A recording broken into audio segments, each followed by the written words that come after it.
Hi, I'm again Richard Oehler, a retired family doctor. These two imaginary cases are used to illustrate the false conviction of an innocent man, Keith McMullin. Introduction to the first case. DNA is a recently developed medical science accepted by all courts. The anatomy of the hymen has been known to the medical profession for over 100 years and is as strong as DNA evidence when interpreted by a trained professional. Imaginary case number 1. John Doe is accused of rape. A semen sample taken from the accuser shows the same blood type, but is not the DNA of John Doe. A lab technician with 20 years experience doing blood counts, urinalyses, blood typing, and other lab procedures is qualified as a DNA expert by the prosecutor. Her qualification is based on a short course about DNA taken in Alabama. She claims to be as expert as a forensic pathologist to do her job. She testifies that she expected to find the blood type of the accused in cases like this, and that DNA is of no value. Her qualifications and her conclusions are not challenged by the defense attorney, who does not call a DNA expert to refute her ridiculous statements.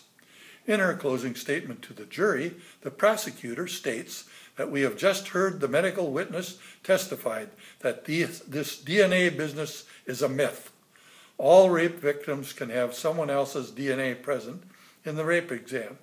Blood type alone is enough to prove guilt. The accused is convicted by a 10-2 jury verdict. The judge compliments the attorneys on their professionalism during the trial and sentences the accused to 25 years in prison. As ridiculous as this sounds, it is exactly the scenario that sent Keith McMullin to prison on bogus charges by our Clackamas County DA. Introduction of the second imaginary case. Recently, a doctor diagnosed cancer in patients who had no cancer. He used his medical license to cause pain and suffering to his victims and their families. In his case, if charges are true, he did it to enrich himself and should be imprisoned for life with no possibility of parole. In this case, the media outcry was swift and loud, nationwide and probably worldwide. Now to the imaginary case number 2. John Doe is accused of raping his 12-year-old adopted daughter 2 to 3 times per week for 18 months. She is examined by a nurse practitioner with 20 years experience. 17 of those 20 years was spent assisting in neurosurgery cases. She then took an extensive course in child abuse in Alabama. She is qualified by the prosecutor as an expert, as qualified as an MD to do her job. She finds and videotapes an intact hymen in the now 13-year-old accuser. She then testifies that in cases like this, she expects to find a normal hymen. She also testifies that pregnancy proves sexual penetration.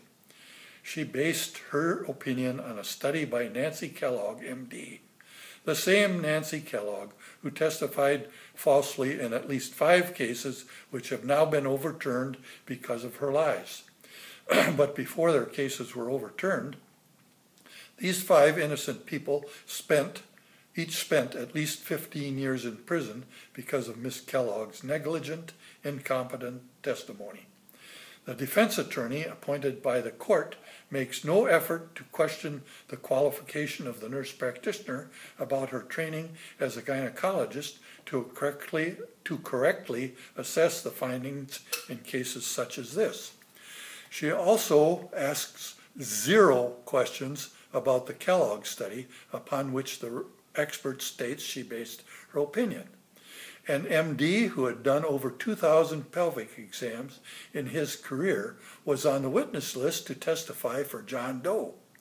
He had given a statement to the defense attorney's investigator stating there was 0 possibility that John Doe had committed the crime. The defense attorney never interviewed this witness until she met with him in the hall minutes before he was to testify. At this time, she told him she would not call him as a witness unless he agreed to answer only the questions she asked. He told her he would be under oath to tell the truth and could not withhold evidence which would free her client. He would not agree to commit perjury. She did not call him as a witness. During her closing statement, which was the last thing the jury heard before the judge sent them to deliberate, the prosecutor made this statement: "This whole Hyman business is a myth. It's a myth. You all heard this expert witness state that all sexually active teenagers have normal hymens because, ladies and gentlemen of the jury, we are designed to have sex with each other." John Doe was convicted by a 10-2 vote and sentenced to 25 years in prison. So our prosecutor just lied about medical facts known to physicians for at least 100 years, facts as strong as DNA. The judge, the two attorneys, and the nurse practitioner all lied in court. None of these people are stupid. All have advanced degrees. All had ready access to medical studies and previous legal cases. None appeared to have bothered preparing before entering a courtroom where they were prepared to kill the defendant, John Doe.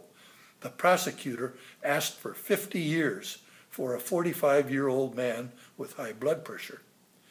Did these licensed professional people use their license to injure an innocent person and maim his reputation and his family?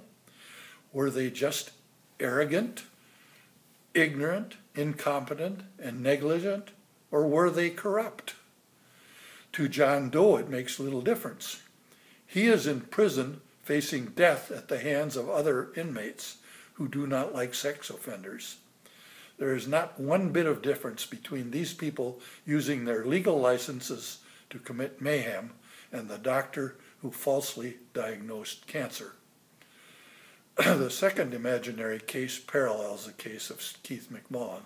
All you need to do is substitute Keith McMullin for John Doe and insert Judge Jeffrey Jones, Stacy Goodman, Heather Karabika, and Christine Smith for the witness and officers of the court sworn to see that honesty and justice prevail in the courtroom. Were they corrupt or just arrogant, incompetent, ignorant, and negligent? Either answer led to the perjury used in the court to destroy McMullin's reputation, imprison him falsely, and waste thousands of tax dollars paying these officers of the court to wreak havoc on innocent citizens. Why are these licensed liars walking free to continue their mayhem on innocent citizens seeking justice in our court system? Does the media and the legal system have no moral code? So far, none has been evident in the Keith McMullin case. There has been no public outcry for justice. These people did not use guns or clubs to commit mayhem. They used their licenses to practice law and nursing to commit their atrocities. Thank you for listening.